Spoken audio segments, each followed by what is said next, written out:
Hi guys, this is Donna with Love Rocks, and we are back with a new project.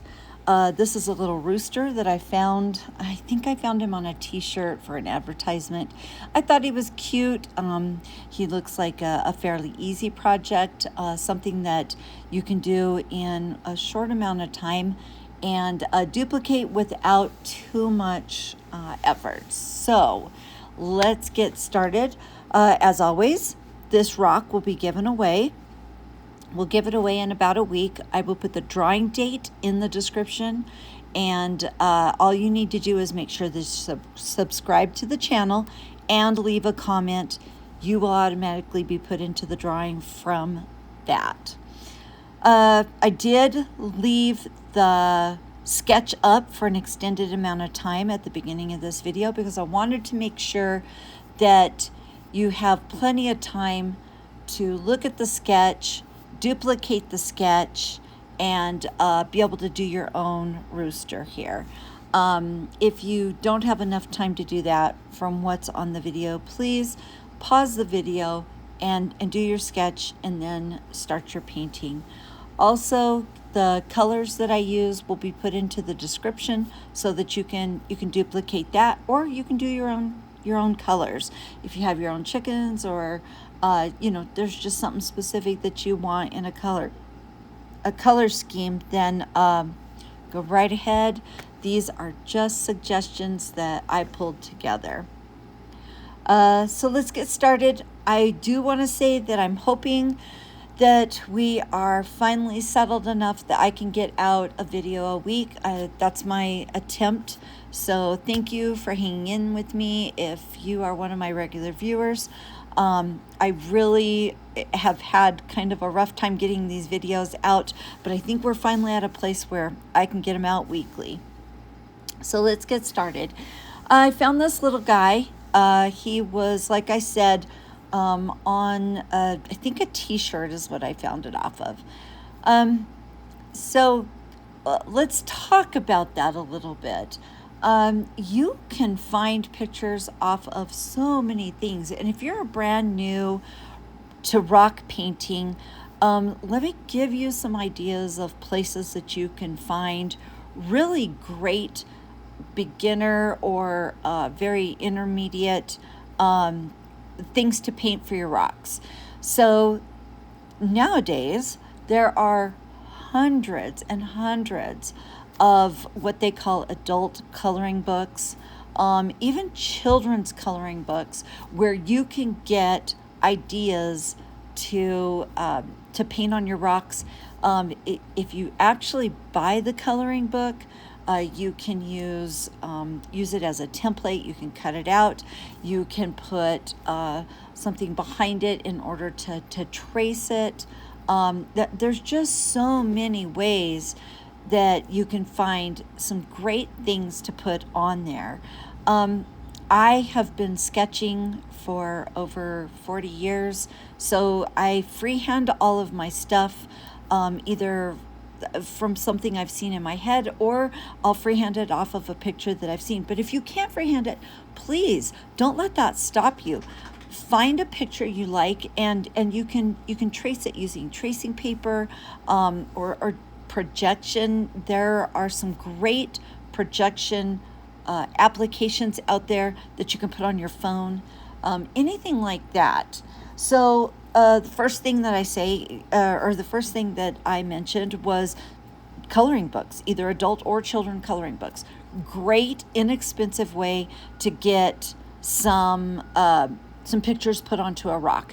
Then you go in, you paint it, and as you're learning, you will learn how to do shading and how to do mixing of your colors so that you can get some blending in there, so that you see that 3D look on your picture, and all of those things will start coming very secondhand to you as you practice it more and more. Another place to get pictures is off of, and I do this a lot, is advertisements. There'll be an advertisement for a flag, or for a t-shirt, or for a template, just anything like that. I saw a really cute metal art template that I sketched, and then I put in my own detail and coloring and shading, and it was great. So you just start looking outside of the box of places that you can find things to sketch and to put onto your rocks, and then start throwing on the paint, and then all the other stuff will start to come as you do this a little more often. For those of you who are intermediate to experienced painters, you already know this, and I hope I don't bore you with the spiel here. But for those of my viewers that are new to this, and I really hope that I'm not focusing too much on them, but I really feel like they're the ones that need the extra, not just encouragement, but ideas of where to start. I know a lot of people, they see them, they think that they are so much fun, they look like something that they really want to dig into. It's an inexpensive hobby, and it's a hobby that is very relaxing and brings a lot of joy to people. Not only the people painting, but the people who get the rocks. If you give them away, if you hide them, if you give them as gifts, like there's nothing negative about it. So I hope that you understand when I speak to definitely people who are new to this. A lot of people that are new, they want to do it, but they're not sure how to start. And these are some of the things that you can do, and some of the places that you can go to get that information. I still use the folk art paint. You can get it at any craft store. You can get it off of Amazon. You can get it at Hobby Lobby. You can get it at Walmart. You can get it any place you get craft items. They're very inexpensive. If something happens that while you're painting, you forget and leave a lid open, I have done that. I've just gotten so involved in painting, I've forgotten, and all of a sudden I look over the next morning when I'm cleaning everything up, and I realize I left the paint lid off. I'm down a buck $1.75, $1.95. I'm not out, $14 for a big old acrylic tube of paint. So I really enjoy using those paints. You can mix them easily. You can thin them down easily with water. They clean up easily with soap and water. My brushes, I soak them about once a week, and I just soak them in Dawn dish soap with some water. It's very mild, and I soak them overnight, and the next morning I rinse them real good. I lay them out on a paper towel and let them dry flat so that the bristles are straight. And that's really all I do with my art stuff. Again, it does not have to be expensive, nor does it have to be complicated. As far as finishes go, if I were a new person to this hobby, I would not jump in and try to do resin. That is a big mistake. You're going to get frustrated. You're going to feel defeated. You're going to feel like, oh my gosh, I spent hours making this little masterpiece that I loved, and then I ruined it with the resin. So if I were you and brand new to this, I would start with a spray. There are a ton of clear spray glosses out there that are amazing. I use several of them. I love the Krylon 2 times super gloss. Make sure you get the clear gloss. I've seen a couple of people on a couple of my groups that accidentally got the white and did not realize it. They had their little masterpiece, they get it outside, they get it all staged so that it's easy to spray. They spray it, and they spray it white and ruin their entire rock. So just make sure you got the high gloss, clear, high gloss clear. And so I use that one. I use another one. I think it is Elaine's clear gloss. I can put the name of it in there as well in the description.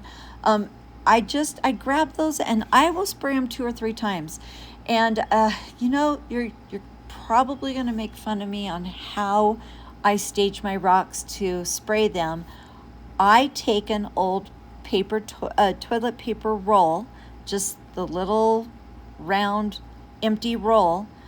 I set it on my table that is covered with a pad that can be thrown away, a disposable pad, and I set all my rocks on them. I usually do about 6 or 7. Here's why. 1, they're free. Every one of us have empty toilet paper rolls. 2, after a spray or 2, they become very stiff, and so they hold your rocks very well, even your heavier rocks. The third reason is that they fit underneath your rock and you can spray your edges really well. So if you get your spray a little bit heavy, especially right at first when you're learning how to spray and learning, at what thickness you want it, it'll go down and it'll drip, but it'll drip around the edges and drip down, and it won't make your rock stick to anything. It'll just drip right off your rock. And so then after that dries, I will flip them over, and if there's a drip that's real thick and heavy on the backside, I'll take a piece of sandpaper, sand it down just a little bit, and then I'll spray the back. Now, when spraying the back, spray it a little bit lighter than the front. The one thing you don't want is that drip to run around the edge of the rock while the back of it is facing up and run onto your masterpiece on the back side that's touching the toilet paper roll. So on the front, I will spray that 3 or 4 times, depending on the surface, what it looks like. If the rock is really absorbing the clear gloss, I'll do it 3 or 4 times. Let it dry between each time. Make sure you're in a well-vented area. And then I will flip it over and I will spray the back about 2 times. I do sign them. I also give each one a number. And so that's why I spray the back, is so that those will stay intact and won't come apart. So that's basically what we do with that. Now, as far as this little rock goes, you'll see that I did do some color variation and some darkening around the very top of his beak, or where the beak meets the face, and the underside. You want that a little darker. It'll give you the roundness of the beak. It'll also give you the depth of the underneath part of it. I put a little bit of lightness right across the very top, and that's going to be quote unquote your shiny place. So that again makes that beak almost 3D. Same thing with the top of his head and that crown up there. You want to make sure that you've got some lightened areas through that, just so you've got a little bit of a shiny area that shows that there's some roundness there. Make sure that when you're doing this, that you're always hitting the same, that your light's coming from the same direction. Don't make the mistake of putting that light in different directions for each piece that you work on. The eyes, I put a tiny bit of gray. I just mixed my black and white so that around the edges a little bit, so that it gave it the illusion that that eye was round and that there was some shadowing around the edges as it went around that eye. I did put in a little bit of white before I started the black, and the reason on the feathers, the reason that I did that is I wanted it to appear to lay on top of it. And so let me go back. I put the black in before I put on the white because I'm going to have the white laying on top of the black. So if you think about feather layers, you're going to want to put that bottom layer first, and then anything that's going to lay on it, you're going to put on top of that. So that is the reason why those feathers, I started with those black feathers. Now, the body of the bird is that tan color. So I went ahead and did the tan first because I knew that that was going to be less, I guess you could say feathery looking. I wanted it to be a softer body shape, but then those neck feathers are the ones I really wanted to stand out. So you put in that tan body, and you can shade it a little more than I did. I didn't do a lot of shading on it, but I put my time and effort into making sure that those feathers are that they're laying on top of each other. So we'll do the black feathers first. We'll get those in there, get them laying. You want a few stray feathers so that it appears to be feathers, not just color in the box, you know. So you want a few wisps of feathers, you know, little stray ones coming out away from the body or even on the body. And then you're going to come back after that dries. Please make sure that black has dried, or you will wind up with some mixing that you don't want. So then you're going to come back with the white, and you're going to do the same exact thing. You're going to bring those feathers down. Again, you don't want it to be color in the box, so you're going to want a few strays that are coming out here and there around the neck. I did the same process for the wings. And then the breast, I wanted to have an illusion of some different colored feathers right there, and that's why I put in the little wisps of black and brown and a little bit of white through there, because I just wanted I wanted it to show that there were some little wisps right there. And then I did it again around the edges, kind of by the wings, where the wings attach to the body. I like this little guy because you know, I tend to paint sections of my characters. I just always have. I don't want to rock with my bird standing out in the middle of it and it's just a bird with legs and everything else. I like doing sections. I'll even do one of just like the head and the eyeball, and put, you know, something in there to kind of maybe do a hen with some flowers around her or something. It's just kind of fun to do some, I guess it's almost abstract painting of, you know, some of these little animals. I actually have chickens. I have chickens and roosters and turkeys, and I love doing them because it really does remind me of one of my roosters, actually. So I hope that you guys are enjoying this. Okay, and the last part is, where do you find rocks? So you can buy rocks from garden centers. They're pretty inexpensive. You can get them in different colors. You can go to landscaping centers. A lot of times they'll let you pick out your own rocks and take them home for a pretty inexpensive price. And you can always get them off of your own property of a neighbor, friend, relative that has given you permission to get rocks. And then there's always public lands. As long as you check on the rules and regulations first, make sure that you're allowed to. Sometimes you have to get a permit to take rocks off of those public lands. So just check with your local agencies before you go out and take rocks off of public lands. The last thing is, please don't ever take them off of businesses, landscaping areas around businesses. It really upsets them, of course, but it also gives us, you know, a bad name, and we don't want that. We don't want to be taking somebody else's stuff. So that's pretty much what I do with rocks. You can get them, you know, just about wherever you find them, and you have access to them depending on where you live. So we're just about done with this little guy, and you know, he was a spur of the moment idea. I kind of looked at 3 or 4 different things before I finally decided to do him. And after I got started, I kind of fell in love with him. He is a fun project, and he turned out so cute. So I really hope that you take the time to try to produce this one. He's something that you know, you can make him just about anything you want.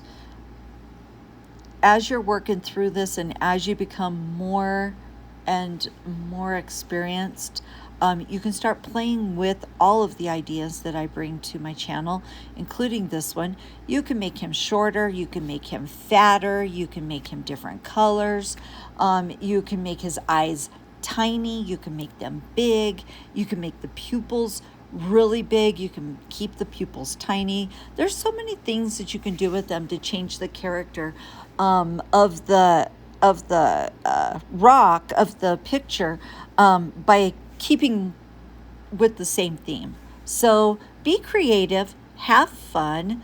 Don't be afraid to change it up a little bit. If you don't like the way he looks the first time, do 2 or 3 more. I promise you, each time you'll find something different that you want to do with these rocks. So here you are. I make sure that you subscribed and commented on the video so we can draw what in about a week and get this out to somebody so he'll have his new home. This is him sprayed. I clear coated him, I think 3 times, and he really turned out cute. So I hope that you enjoyed this. I hope you come back to watch more videos. I love doing these. I hope that it gives you the confidence to try to do it yourself. And please, please come back, paint with me again, and enjoy this hobby for what it is. Have a great week, and I'll see you in another week. Bye now.